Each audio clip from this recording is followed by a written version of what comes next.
is up, everyone? Welcome back to another YouTube video, a chess video.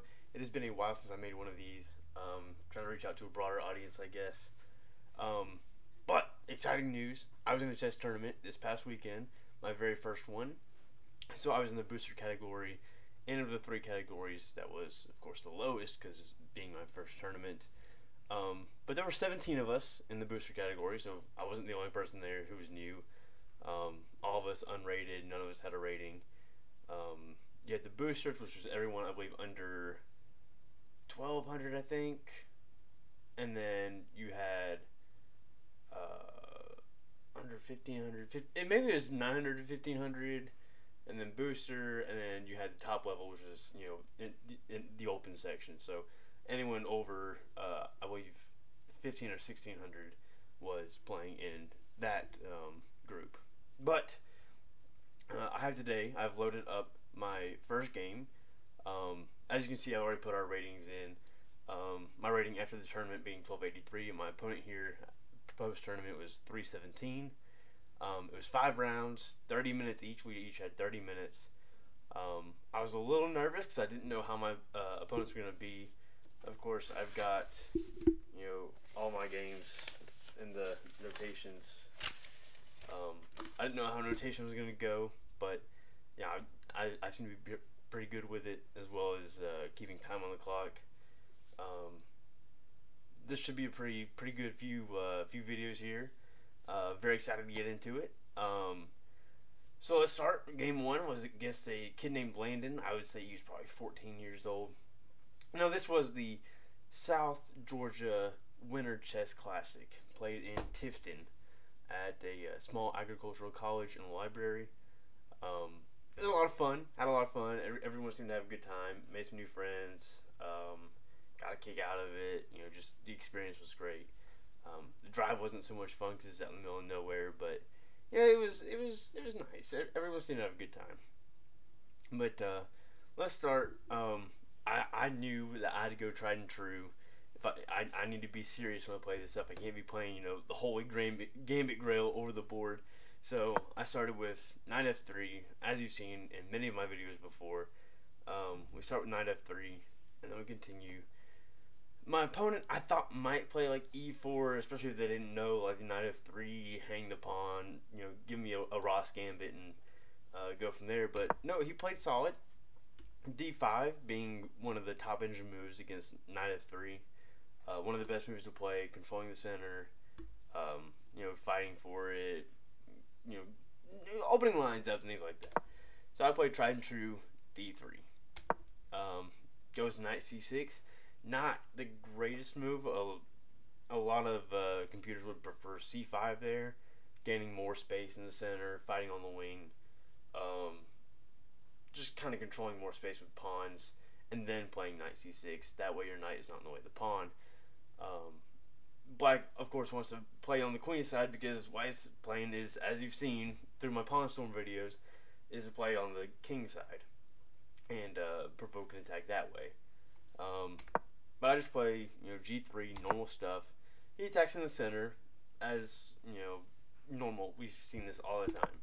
Knight bd2. That way, this is not possible because, you know, I've had a game where my opponent went here, takes, and then after the queen trade, of course, I'm getting out, and everything still has lines, and I'm not really attacked, and I'm still better.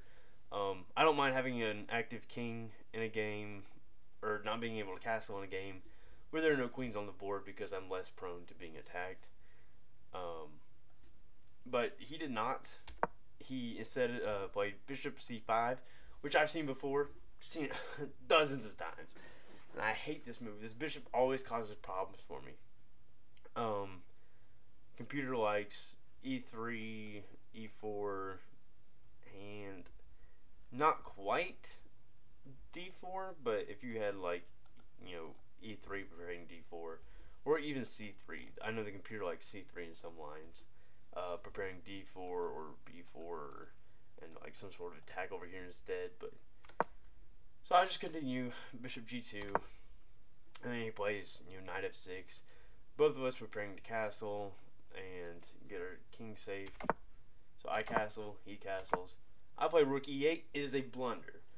If you figure out, if you know why this is a blunder, it's either you've run into this trap several times or you play high level chess. It is a blunder because of bishop takes, king takes, and knight check. Because no matter where you go, of course you go here, your queen is trapped and nothing can take that knight. So instead of castling, or instead of playing rook there, it wanted the immediate e4, which doesn't immediately give up a pawn, but it does prevent, this whole idea of sacrificing the bishop for not just a move, but several moves, because after e4 and then whatever, bishop here, rook here, there is no sacrificing anymore, because the knight one can't go here. But even if you go bishop here, there's still not any knight here move, because this is no longer open, because the rook would control that instead of a pawn being in the way. But so I played rook e8 or rook e1, blunder, but he missed it, of course. I've never been hit by that, but now I have to be more aware of it because this bishop has caused problems for me before, like I've said, between that and this square. Play rook e8, then I play e4, striking in the center. Doesn't take. I play knight back, and immediately I'm like, okay, that was a mistake. And my opponent thinks here for probably 2 or 3 minutes, and in my mind I'm thinking, oh, this is easy. You just take the pawn, and then I have to take back, and then you can take back. Wait, what was it? It was takes, yeah, okay. Takes, queen trade, and then after rook takes back, then the knight takes this pawn. And I hated that.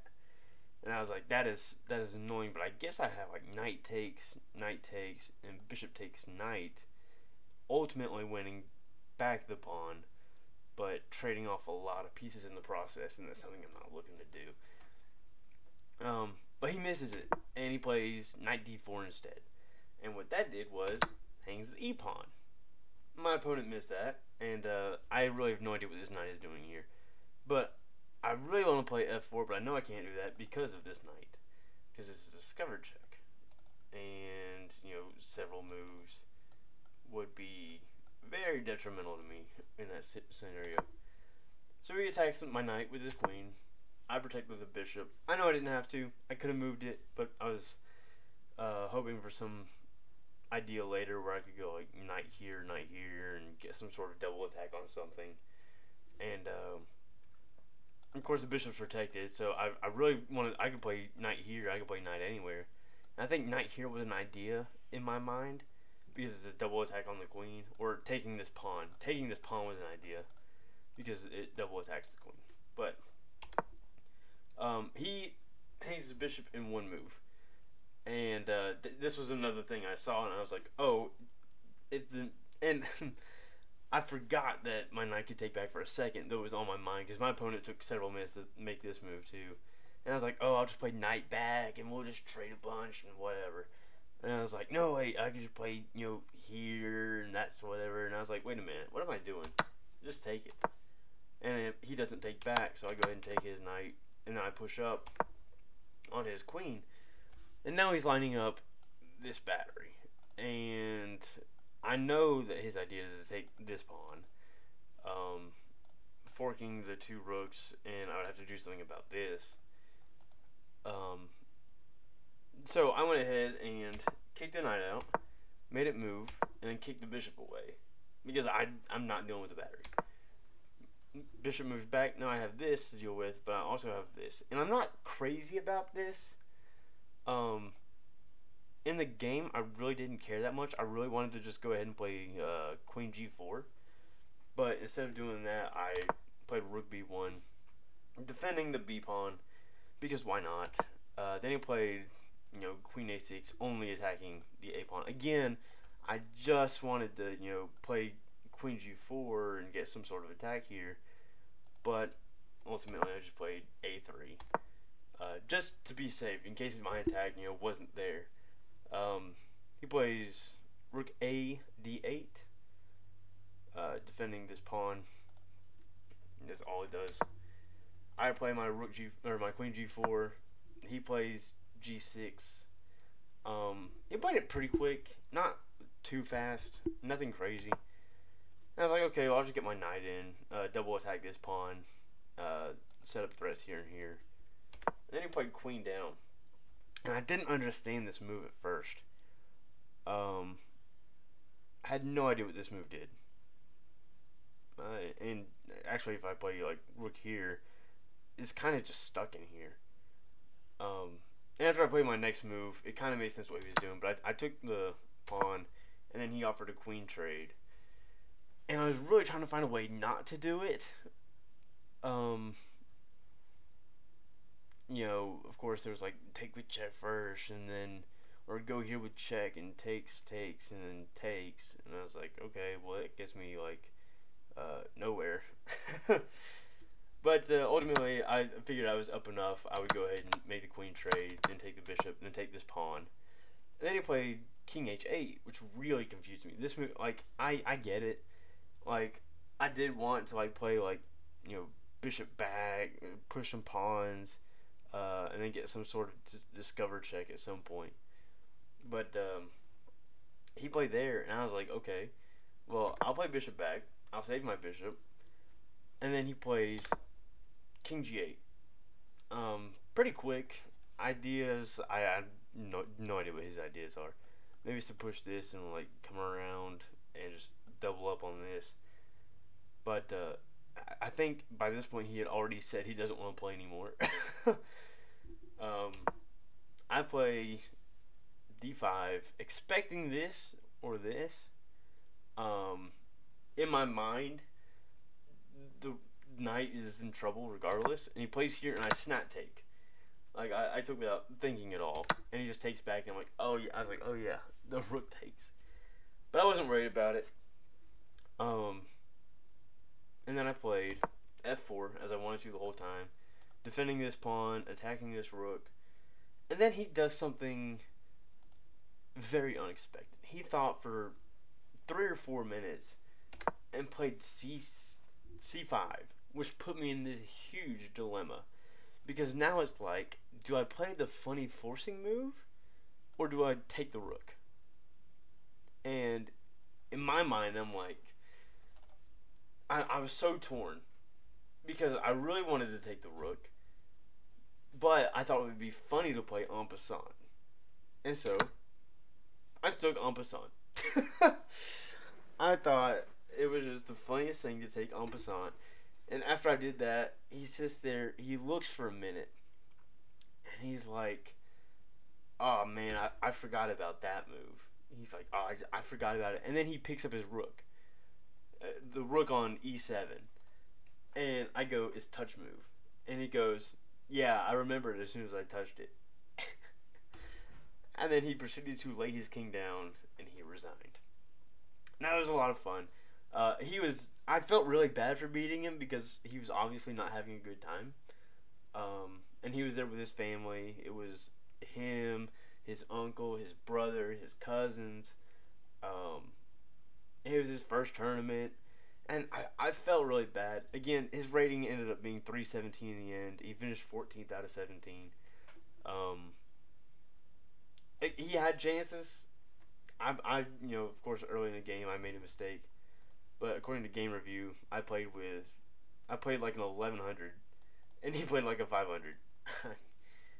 I mean, I played with 82% accuracy. He played with 72%. And in the next game, in game 2, I got his brother. So stick around to see how that one ends. But this was my very first game in a tournament over the board against a kid named Landon. Appreciate y'all for watching. Check out my other stuff if you want to. It's kind of cool. It can be fun. But thank you again, and we'll see you in the next one.